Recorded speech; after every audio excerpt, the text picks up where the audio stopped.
Hello मेरे प्यारे विद्यार्थियों, स्वागत है आपका इंट्रो क्लासेस में। हम पढ़ रहे हैं अपना chapter number 8, a discourse on prayer. Prayer means होता है प्रार्थना। डिस्कोर्स का मतलब हो गया एक प्रवचन या कुछ बात करना प्रार्थना के बारे में।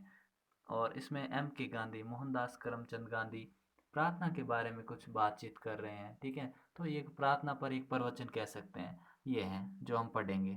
ठीक है, चलिए स्टार्ट करते हैं अपना चैप्टर। बहुत ही बेहतरीन ढंग से पढ़ेंगे। ठीक है, देखिए।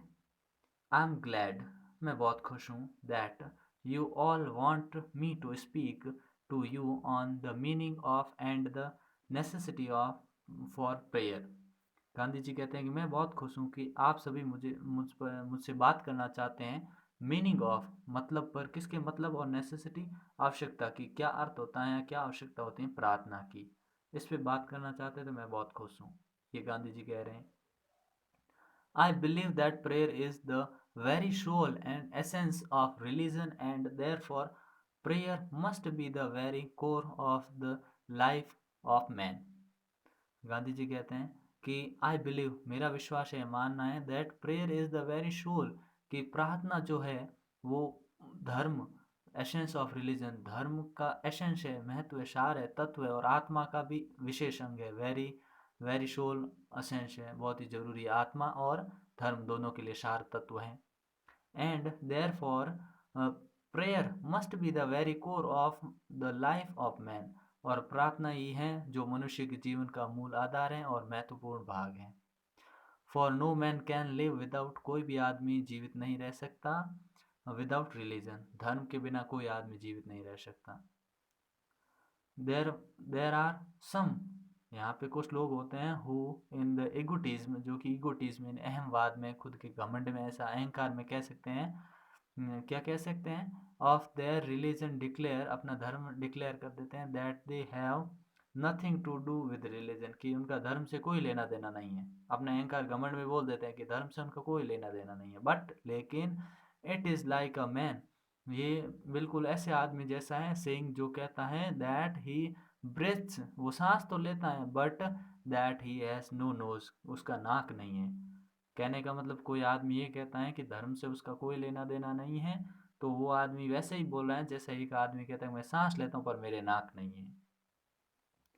वेदर बाय रीजन और बाय इंस्टिंक्ट, चाहे उसका तर्क संगत कारण हो, चाहे वो अपनी सहज मन के भाव हो, मनोवृत्ति हो, और बाय सुपरस्टिशन, चाहे उसका अंधविश्वास हो। मैन एक्नॉलेजेस, आदमी एक्नॉलेज करता है, एक्नॉलेज मतलब समझता है किस चीज़ को, एक्नॉलेज मतलब स्वीकार करता है, ठीक है, समझता है, सम शॉर्ट ऑफ रिलेशन, किसी भी प्रकार की जो रिलेशनशिप होती हैं विद द डिवाइन, मतलब आदमी अपने आप को भगवान के साथ या डिवाइन, उस ईश्वरीय शक्ति के साथ मान सकता है, चाहे वो कारण से, तर्क से माने, चाहे अपनी सहज वृत्ति से माने, चाहे अंधविश्वास से माने, या वो स्वीकार करता है, वो उस पर डिपेंड करता है। द रैंकेस्ट एग्नोटिस्टिक और एथिस्ट, जो भी रैंकेस्ट मतलब कुछ ऐसे लोग होते हैं, रैंकिस्ट मतलब सुस्पष्ट या साफ सुथरे, एग्नोस्टिक मतलब जो आदमी ईश्वर है या नहीं है इनके बारे में जिनको मालूम नहीं है, संशय में रहते हैं, और एक एथिस्ट, एथिस्ट वो आदमी जो कि नास्तिक होता है, बिल्कुल मानता नहीं है, और जो आदमी कह नहीं सकता है कि नहीं, ये जो दोनों दोनों लोग होते हैं ना, इन पे क्या होता है, does acknowledges the need of moral principle, इनको ये तो ज्ञान होता है नैतिक सिद्धांत का, and associates something good with it and observance, and something bad with its non observance.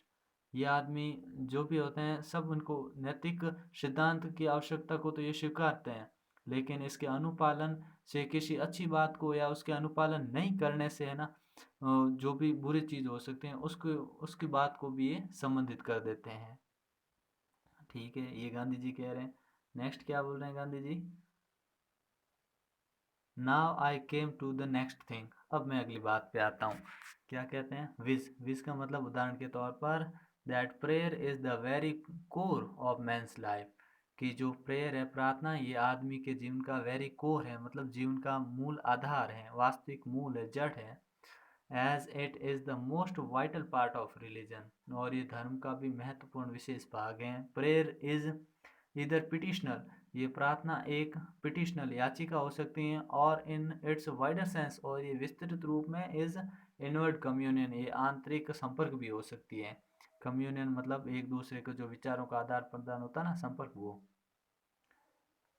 For freeing it from the layers of ignorance and darkness that envelope it, जो कि आत्मा को इग्नोरेंस, अज्ञानता, और जो आवरण ढका होता है इसके चारों ओर, उसको शुद्ध करने के लिए होनी चाहिए, क्योंकि इस पे परत पड़ी होती है अज्ञानता की। ठीक है, उससे पहले लाइन मिस कर दी है। The petition, even when it is petitional, जब ये याचना के रूप में होती हैं, the petition should be for the cleansing and purification of the soul. जब ये याचना के रूप में होती हैं तो ये क्लिनसिंग, शाप के और शुद्धता के लिए होती हैं, आत्मा की शुद्धता के लिए, और for freeing it from layer of ignorance and darkness that envelope it. ठीक है, तो अज्ञानता और अंधकार की परतों को जिन्होंने इसको ढक रखा है से मुक्त करने के लिए ऐसी प्रार्थना होनी चाहिए। और क्या होना चाहिए? Therefore the hungers for the awakening of the divine in him must fall back on prayer।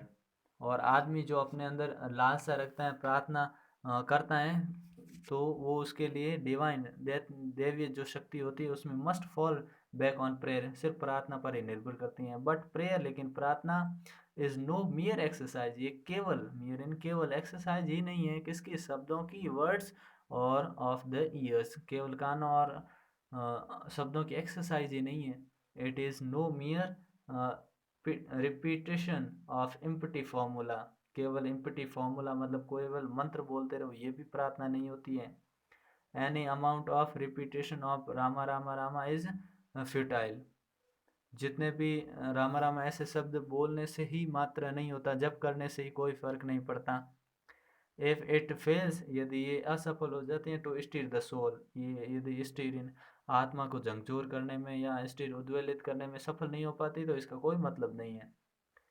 It is better in prayer to have a heart without words, प्रार्थना तो ऐसी होनी चाहिए जहाँ आप हार्ट होना चाहिए, आपका दिल होना चाहिए, शब्द नहीं हो तो चलेगा। Than words without a heart, मतलब वर्ड्स, शब्द हो और हृदय नहीं हो तो उस प्रार्थना को कोई मतलब नहीं है।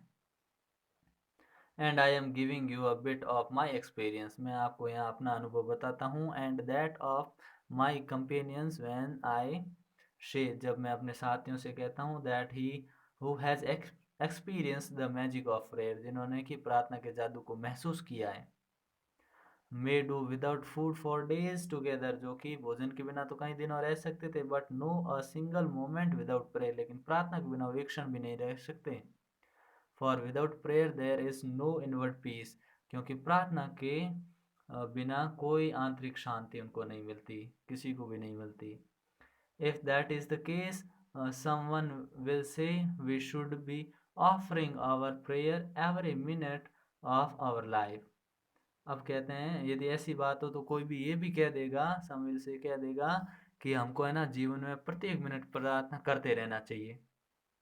There is no doubt about it, इसमें कोई संदेह नहीं है। लेकिन बट वी एरिंग मोरटल, लेकिन हम एरिंग गलती करने वाले मोरटल मरणशील लोग हैं।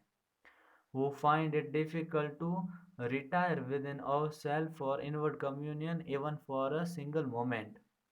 हम क्या करते हैं, अपने आंतरिक संपर्क करने के लिए अपने आप को स्वयं के अंदर ही नहीं ढूंढ पाते हैं। Moment will find it impossible, ये हमारे लिए असंभव होता है। To remain perpetually in communion with the divine, तो हमारा जो ईश्वर के साथ बना रहना, संपर्क में बना रहना है होता है, वो लगभग असंभव हो जाता है। We therefore fix some hours, तो हमें कुछ समय निर्धारित करना चाहिए, कुछ घंटे। When we make a serious effort to throw off, जहाँ पे हम एक गंभीर प्रयास करें, एफर्ट करें, through off the attachment of the world for a while, कुछ समय के लिए दुनिया को एक तरफ करें। And we make a serious endeavour to remain, so to say out of, ताकि हम क्या कर सकें उनके साथ। इंडियाव्योर का मतलब होता है प्रयास करना, ट्राई करना, कोशिश करना, ताकि हम एक ऐसा गंभीर प्रयास करें ताकि हम भौतिक शरीर को एक बार छोड़कर एक फ्लैश इन भौतिक शरीर जो होता है मानव, इस शरीर को छोड़कर एक गंभीर प्रयास करना चाहिए प्रार्थना में बने रहने का। I have talked of the necessity of prayer. Gandhi ji कहते हैं कि मैंने प्रार्थना की आवश्यकता के विषय में बात की है। And I have dealt with the essence of prayer, और मैंने प्रार्थना के सार तत्व को भी क्या किया, डेल्ट विद, यानी इसको व्यवहार में लाया हूँ मैं। We are born to serve our fellow man, हम सभी पैदा इसलिए हुए ताकि हम अपने साथी लोगों को हेल्प कर सकें। And we cannot properly do so unless we are wide awaken, और क्या हम ऐसा उचित रूप से तब कर सकते हैं जब हम पूर्ण रूप से नहीं कर सकते। कब नहीं कर सकते? जब हम पूर्ण रूप से अवेक नहीं हो, जागृत नहीं हो। There is an external struggle raging in man's breast between the power of darkness and of light, and he who has not the sheath anchor of prayer to rely upon, और जिन लोगों में ऐसा कर पाते हैं वो प्रकाश और अंधकार की शक्तियों से बाह्य संघर्ष, उनका जो हृदय होता है वो हमेशा उसके साथ ही संघर्ष करता रहता है। जो इनके अंदर, जो आदमी के अंदर स्ट्रगल करता रहता है, अंदर की आत्मा होती है हमेशा संघर्ष करती रहती है। और व्यक्ति जिसके प्रार्थना का एंकर जो होता है प्रेयर, केवल प्रेयर के ऊपर ही रिलाई अपॉन होता है, उसके सहारे ही होता है, will be a victim of the power of darkness, और वो अंधकार की शक्तियों का शिकार हो जाएगा।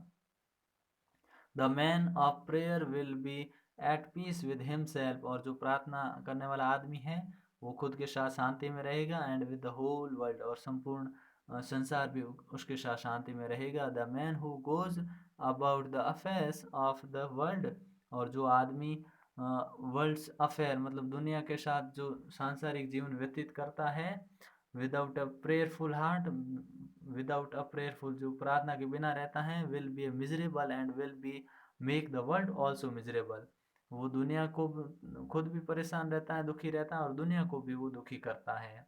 जो आदमी बिना प्रेयर के होता है वो apart therefrom its bearing on man's condition after death, prayer has incalculable value for man in this world of living।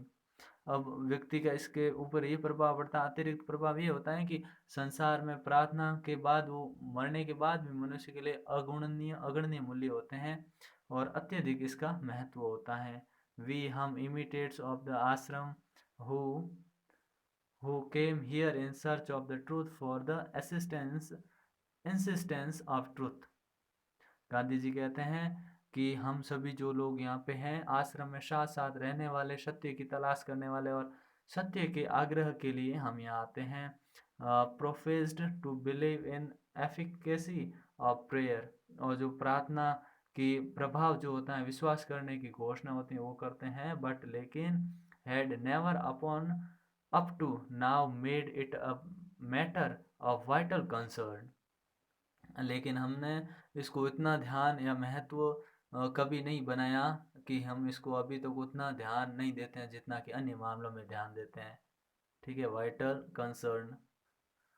We did not bestow on it the care that we did no other matters, हम इसको इतना ध्यान नहीं दे पाते हैं जितना दूसरों को देते हैं। ठीक है, वाइटल का मतलब महत्वपूर्ण, कंसर्न मतलब चिंता। आई अवेक फ्रॉम माई स्लम्बर, मैं अपनी नींद से जागा, वन डे एक दिन, एंड रियलाइज्ड, और महसूस किया, that I had been woefully negligent of my duty in the matter, और मैंने ये पाया, नींद से जागा और महसूस किया कि मैं अपने कर्तव्य के प्रति अत्यंत दुखी और लाचार सा महसूस कर रहा था। लेकिन I have therefore suggested a measure of stern discipline, तब मैंने सजेशन दिया खुद को कि मुझे अब कठोर अनुशासन का पालन करना। And far from being any the worse, मतलब मुझे कठोर अनुशासन का पालन करते हुए प्रत्येक किसी भी बुरा जो चीज़ होगी उससे मुझे दूर रहना है। आई होप, मैं आशा करता हूँ, we are the better for it, हम इसके लिए उपयुक्त होंगे। For it is so obvious, और ये अत्यंत स्पष्ट है, take care of yourself and things will take care of them self. Gandhi ji कहते हैं कि ये स्पष्ट होता है कि आप अगर खुद का ध्यान रखो, शेष बातें खुद का ध्यान रखेंगी। Rectify one angle of square, यदि रेक्टिफाई सुधार करना, स्वयं करना, स्क्वायर के एक एंगल को सही करते हो, the other angle will be automatically right, तो दूसरा कोण अपने आप सही हो जाता है। फिर देखिए लास्ट पैराग्राफ है, being therefore your day with prayer and make it so soulful, और तो इसी नाते अपने दिन की शुरुआत प्रार्थना से प्रारंभ करें, और मे remain with you until the evening, और शाम तक इसी प्रार्थनामय जीवन रखें। Close the day with prayer, अपने दिन की समाप्ति प्रार्थना के साथ करें। So that you may have a peaceful night free from dreams and nightmares, ताकि आपकी रात्रि शांतिपूर्ण हो और उसमें स्वप्न और नाइटमेयर मतलब बुरे सपने भी नहीं आएंगे। Do not very about the form of prayer, prayer का क्या रूप हो सकता है उसकी चिंता मत करो। Let it be any form, ये कोई भी प्रकार की हो सकती है, चलेगा। It should be such as can put as us in communion with the divine, ये बस हमको उस ईश्वरीय शक्ति के साथ जोड़ने वाली होनी चाहिए बस। All things in the universe, ब्रह्मांड के अंदर सारी चीज़ें, इंक्लूडिंग द सन सूर्य, द मून चंद्रमा, द स्टार्स तारे, वो भी सर्टेन रूल्स पालन करते हैं, सर्टेन निश्चित नियमों का। Without the restraining influence of these law, इन नियम जितने भी हैं, रिस्ट्रेन यानी नियंत्रण करना किसी चीज़ पे, इन्फ्लुएंस यानी प्रभाव, ठीक है, ये जितने भी होते हैं इन सभी का पालन करते हुए the world will not go on for a single moment, ठीक है ना। कहने का मतलब यहाँ पे ये सभी अपने निश्चित नियमों का पालन करते हुए संसार एक क्षण भी नहीं चल सकता इस नियंत्रण अगर ये नहीं रखा जाए तो। यू आप whose mission in life is service for your fellow man, हम सभी का जीवन क्या है, मिशन है आने वाले लोगों की सर्विस सेवा करने का।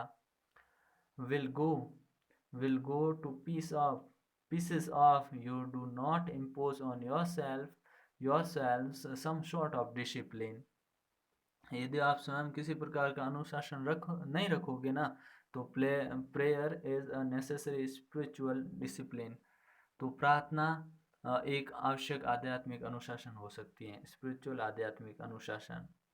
It is discipline and restraints that separate us from the brute, और ये अनुशासन और नियंत्रण ही है, रेस्ट्रेन नियंत्रण ही है जो हमको जंगली जानवरों से, प्रोटीन जंगली जानवरों से दूर करता है। M.K. गांधी। ठीक है बच्चों, मिलते हैं नेक्स्ट पार्ट में, तब तक के लिए गुड बाय।